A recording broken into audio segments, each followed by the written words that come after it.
хар цагаан алгалсан 64 нүдэн дундал тэлжлэнэ. Хоншоортойхон байж гэмээр бэрс гарвал амьдралыг туулаад гарчээ гэж үнэлж болно. Тэгвч бэрс гарах хүү хэд билэм? Ирээд л өрсөн 8 хүнээс ганц нь л бэрс гарвал дээдийн заяа тэр. Түүнлгүй тарихын хорд цаг хугацааны үлтрхийг хэлээсэн эрчүүдээс балбар шиг тууштай давшиж бэрс идэж бэрс гарсан хүү байсангүй. Энэ тухай хойно үгүйсүү. Сүнжидмаа эргээд ирлээ. Хэрэгт дуртай олон амьтан чих тавьж эрчүүд сүнжидмаагийн муудад орлож байлаа. За балбарч хонцонгон авсан шиг аван да. Тартагтан тултал талхиад гудамжинд хөөж гарах болов өмссөн хувцастай төрхөмд нь хүргэж их болов. Харин ч хүнээр хөөрхи эрийн боол гэрийн зарцвалж өөдийн нар үзэхгүй хорвол туулах уу? Сайн юм явж дуулдахгүй хатуу чанга энэ балбарын гараас мөч бүрэн сална гэдэг санахын хэрэггүй. Би байсан болч өөрийн мунхаар хүн алчхоод шоронгийн хадаас болох байх та гэж хэн нэг нь хэллээ. Уг нь дээхэн үед майнэр балбарт авгаагаан уруулж алдаж хоод цолгийн жинкрийг яйдаа байж гэхдээ салах тухай биш алах тухай бодож байсан нүгэлтэйч хийдэмий хэмхэртэл нүдхээс хэтрээгүй юм да. Шарнар бороо хоногийг чилээж сүнжидмаагийн мууг үзэх гэж хүлээсэн авч балбарын гэрээс уйлан майлан зодон цохон хагарч бутарсан аяг шаазангийн хангин жангилсан дуу чимээ гарсангүй. Ормон хугарч ууц нуруугаар нь шархирдаг болсон эрчүүд. Энэ мө балбарыг чинь аваа шормос дээр бүр эрийн хуйх гэж бодсон чинь зуурсан гурин шиг нялцгаар шивдэ гэцгээсэн аваа. Яахвтай амьдрал үргэлжилж өтөлгөн өтөлж үхэн үхэж хорогдсоор 20 жил лав тайвлар мотчэм. Балбар хэдий тоотойхон зандарч харцаан ширүүлдэг байсан ч эмэгтэй хүний говцөглөн цэцгийн настай байдаг болоод тэр биз. Сүнжидмаа балбартай яг зэрэгцсэн өтөлж тэдний явдлыг мэдэхгүй хүнд давайз сүнжидмаа баг ганц нэгэн эгч билүү гэж хэлэхэр болсон билээ. Ямар шийтгэл, ямар зовлонгай хар толгойдмэр нь хуралдаж хизээ бууж ирэх болоо гэж дальдарч гүн шөнийн нойрондон хүртэл балбарт багалт зурдуулж байна гэж хардарж зүүдэлдэггүйсэн бол ингэж лойж ийм амархан өтөлмөөргүй хүүхэн байсан та. Дөнгөж 40 гарсан сүнжидмаа уг нь толиотой бол толиотой өр хүүхэд олохнооч оройтохгүй нас шүү дээ.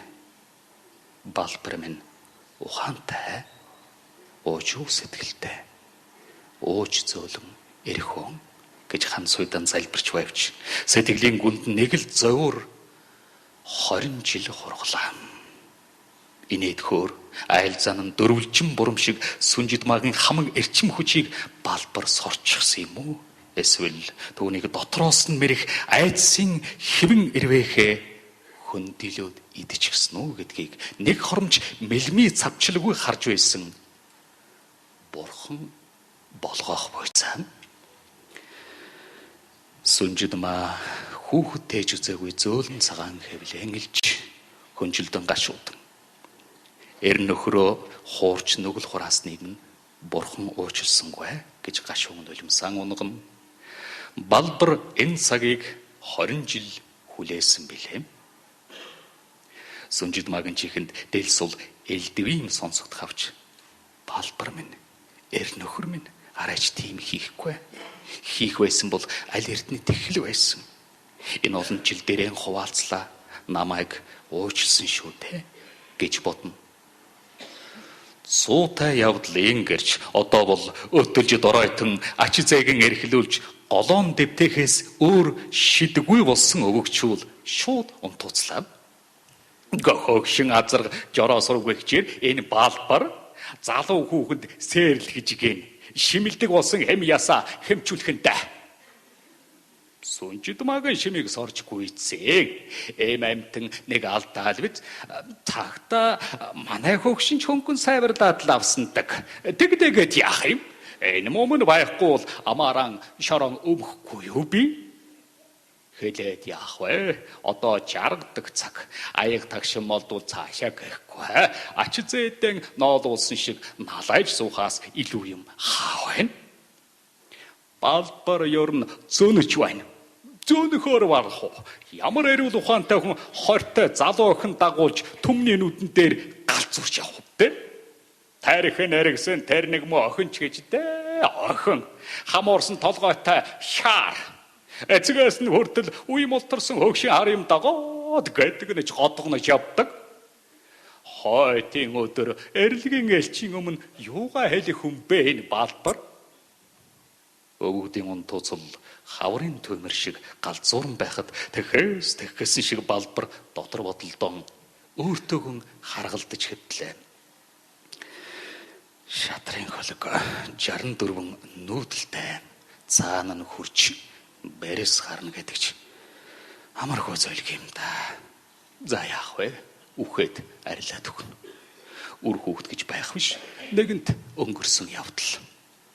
Сүнжид маа бид хоёрын нүглийг бурхан таалаагүй. Үр хүүхэд миний замаар л сайжлна биз. Тэгж ахин дахин нүгэл үржүүлээд яах вэ гэж бурхан шийдсэн бол тэгээд гүйцээ.